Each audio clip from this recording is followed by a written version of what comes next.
The gilded walls of the Ottoman Topkapi Palace dazzled visitors.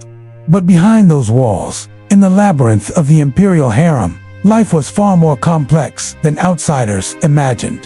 The harem was not merely a place for the sultan's wives and concubines. It was also a world of control, politics, and secrecy, maintained by boys who were brought inside, reshaped, and made into instruments of power. Most of these boys were not Ottoman by birth. They came from the Balkans, the Caucasus, and beyond, often through the devshirme system or as prisoners of war.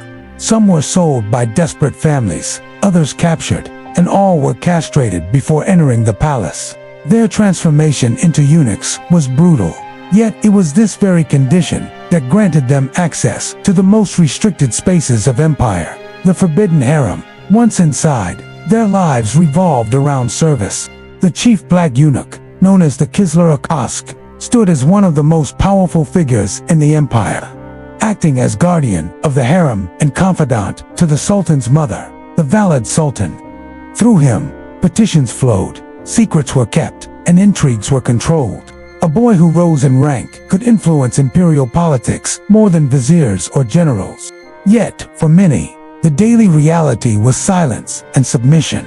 They managed the concubines, patrolled corridors, and served as intermediaries between the women of the harem and the outside world.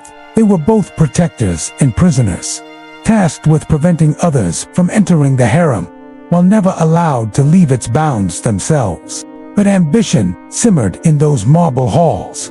Some eunuchs accumulated wealth and estates, granted as rewards for loyalty. Others fell victim to rivalries, intrigue, or the sudden wrath of the sultan.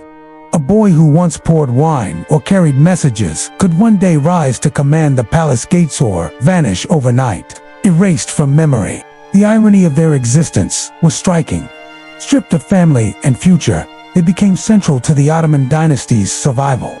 While the world outside imagined only beauty and desire hidden in the harem, these boys lived in a place where obedience was survival.